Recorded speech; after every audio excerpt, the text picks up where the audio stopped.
이 방을 따라 나타난 험상궂은 사내는 인상과는 달리 허준에게는 뜻밖에도 반가워해야 할 사람이었다. 꽤나 생색을 내는 이방이 앞장서 주막의 복록방에 둘러앉자 그 사내는 자신의 성명을 구일서라고 밝혔고 이방이 덧붙여 소개하기를 오랫동안 전임 사또 조상들을 따라다니던 하졸이었는데 조영감이 벼슬을 버리게 되자 산음의 공방으로 주저앉게 된 인물이라고 했다. 이에 이미 전임 사또의 도움을 포기한 허준이지만 반색해 손을 잡았고 구일서 역시 깨끗한 생김새에 비해 극진히 허리를 굽히는 허준의 태도에 금시 호감이 갔든지 곧 스스럼 없이 굴었다. 곧 허준은 천출임은 감추고 자신은 전임 사또 조영감과 막역한 친분이 있는 용천 현감 허륜의 서출로서 새 세상을 찾아 솔가하여 이곳까지 왔노란 소개와 함께 아버지의 친서를 내놓자 구일서 또한 면전에 조영감의 심부름으로 용천도 다녀온 일이 있었노란 의외의 말과 함께 소리쳐 중놈이를 불러 술상을 청한 후 가득 술잔을 건네왔다. 잔이 거듭되는 사이 구일서가 의외로 심지가 부드럽고 소탈한 인물임을 알자 허준은 죽으나 사나 이젠 이 구일서를 의지하여 이 산음에 남으리라는 작심을 하기 시작했다. 오지의 한낱 공방이 신분에 관한 커다란 죄를 안고 있는 허준을 비유할 무슨 큰 힘이 되려마는 이 낯선 고장 지푸라기라도 잡고 의지하려는 외로운 허준의 처지에서 구일서의 존재는 장차 비비고 딛고 설 커다란 언덕만큼이나 미더운 존재로 비친 것이다. 술이 거나해진 구일서는 전임 조영감이 자신에게 얼마나 큰 은인인가를 뇌까리기 시작했고 허준 또한 떠나오던 길에 한양 언저리에서 장본사령에게 정착할 돈을 떼었다는 얘기를 꺼내자 구일서는 허준보다 더 분해하며 그 박살날 놈 하고 대었다. 이어 그는 이 산음 땅이 비록 첩첩이 산에 막혀 대처하는 외진 고장이나 인심호하고 없는 사람이 살기엔 얼마나 편안한 곳인가를 누누이 주장했다. 없는 사람이 살기에 편안한 곳이란 어떤 곳이오니까. 허준이 자기의 말을 귀담아 듣는 눈치이자 구일서는 기분이 좋다는 듯 시기 껄껄 웃음부터 터뜨리며 말을 이었다. 본시 이 산음 땅에는 한 가지 전해오는 말이 있습지요. 사람만 게으르지 않다면 가뭄이나 홍수에 관계없이 이 산음 땅에 빈손으로 들어온 사람도 3년만 꿈지럭거리면 3년 먹을 걸 들고 나간다는 것이 그곳 올시다. 오면서 살펴보니 논밭대기 넓지 않고 큰 물산이 움직이는 고장 같지는 아니하오만 굳이 농사를 지어야 사는 게 아닙지요. 이 고장의 특사는 보혈에 좋다는 당기, 해수, 갈증 따위의 특효라는 오미자 그리고 인삼 등인데 인삼은 굳이 이 고장 것을 내세우진 않으나 당기 오미자는 그 약효가 뛰어나 이 고장 것이 금세를 타지방의 것보다 세곱절이나 받는 최상품입지요. 약초? 허준이 내자 코앞이 지리산인데 지리산이야 어디로 도망갑니까? 제철이 되면 자생한 약초가 골짜기마다 나고 또 약초를 딸 철이 아닐 땐 마연동 사철광에 가면 그 품값 또한 두세 식구 먹고 사는 데는 모자라지 않는 벌이 올시다. 이 고장에 철이 난단 말씀이요. 마연동이라고 북쪽산인데 거기서 나는 쇠는 이 산음의 유명한 세공품 올시다. 하하하. 그리고 또 혹시 운이 튀고 신령이 돌봐주면 산삼이라도 개어 팔자 제대로 고치는 사람도 혹간이 있고 산삼을 캐는 엄청난 행운까지야 바랄 수 있으려마는 약초꾼이나 사철광의 노동 그 어느 쪽도 빈주먹뿐인 허준이에겐 못할 바 아니라는 생각이 들었다. 그때 늙은 주모가 손수 새 술상을 들고 나타났다. 뭔가 구일서가 묻자 아랫방에 유해 계시는 이 손님의 어머니께서 따로 술상부와 들여놓아 주라시기 봐왔소. 무엇이 부족한지 연신 희죽거리며 주모가 지금까지 먹던 술상과는 격이 다른 깔끔한 새 안주와 새 술병을 눈짓했다. 자당께서 아랫방에 계십니까요? 허준이 끄덕였다.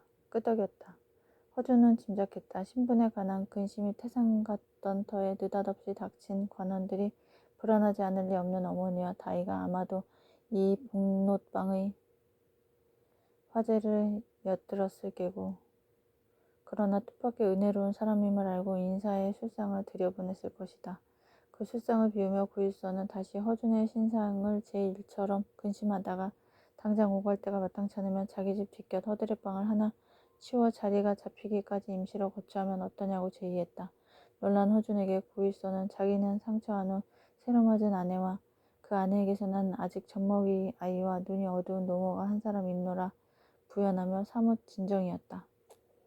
그날 밤 허준의 운명에 상징적인 하나의 사건이 일어났다. 허준과 유이태의 만남이 그것이다. 그 전말은 이랬다. 허준과의 작별이 아쉬운지 중노미를 시켜 몇 번 관아의 동정을 전해댔던 구일서가 이윽고 자리를 일어나 오늘은 직숙이라 집에 돌아가지 못하나 내일 일이 끝나 집에 돌아가는 길로 당장 자기네 뒷곁방을 비워두겠노라 일방적으로 정하고 돌아간 뒤 아랫방으로 건너간 허준은 어머니가 보내준 쇠술상에 아내가 내놓은 새옷 한 벌을 주모에게 건네주어 마련된 것임을 알았고 입이 벌어진 주모가 밤참이라는 걸 들여왔었다. 그러나 그걸 먹고 난 어머니가 배탈이 났던 것이다. 당황하는 허준과 다희에게 달려나온 주모가 여유만만하게 말했다.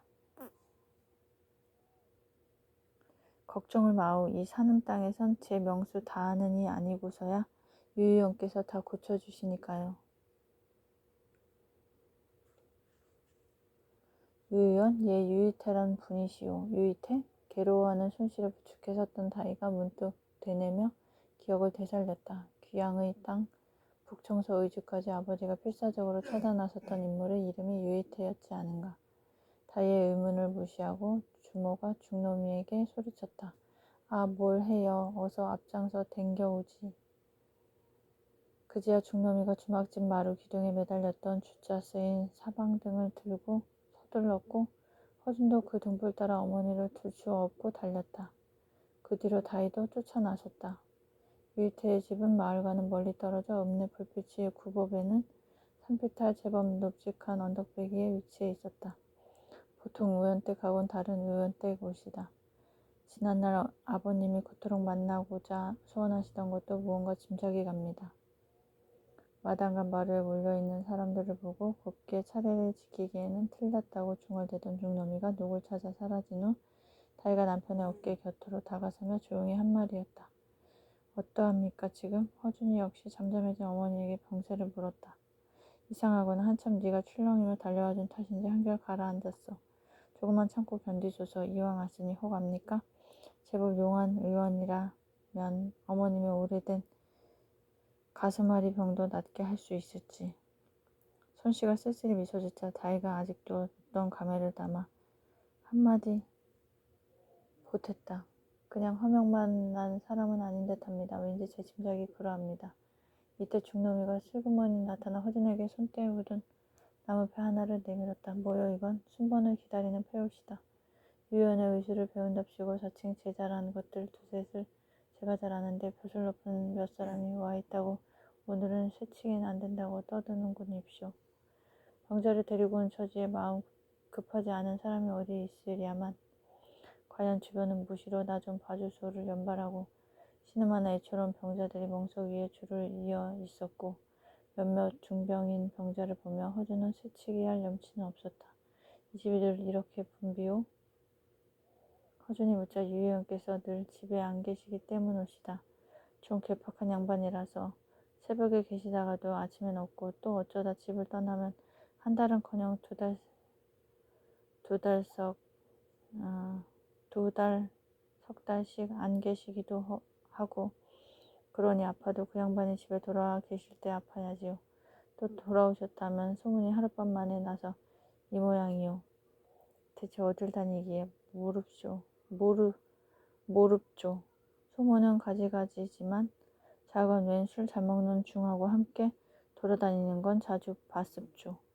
술 마시는 중? 중이 어떻게 술을 마시오? 글쎄쇼. 그러나 언젠가 우리 집에서도 두 분이 술을 자신 적이 있는데 황구 한 마리 하고 술 두 동이를 밤새 내리 싹 쓸어 자신 것을 이 눈으로 봤습죠. 기행이 심한 사람인가 보구나. 손씨가 고통을 많이 가신 얼굴이 되어 말했을 때 갑자기 사람들이 병사의 넷째 방으로 몰리며 소란해졌다. 순간 중놈이가 외쳤다. 이리 옵시오. 쫓아옵시오. 허준이 얼결에 어머니의 손을 끌고 그 뒤를 쫓았다. 중놈이가 사람들을 밀치고 헤집으며 허준을 잡아 끌었다. 열어라. 낮고 짤막한 그리고 어딘가 단호한 울림이 있는 목소리였다. 제자 두 녀석이 좌우로 방문을 열었다. 방문은 병풍처럼 이단으로 접어져 온 방 안이 들여다 보였다. 방 안에는 밖의 제자들보다 좀 더 연조가 들어배는 제자 세 사람이 서 있었다. 한 사람은 팔뚝만한 촛불을 들었고 또 한 사람은 수십 개의 수건을 담은 쟁반을 들었으며 남은 하나가 붓과 병불을 들고 서 있었다. 문득 유리태가 옷방에서 건너와 마당 쪽을 돌아보았다. 사람들이 저마다 고실걸었으나 무표정했다. 요연히 지닐 법한 인자함이나 웃음기라고는 하나도 없는 오히려 눈빛이 얼음처럼 차가워 배는 중키에 몸도 마른 볼품없는 사내가 허준의 눈에 비치고 있었다.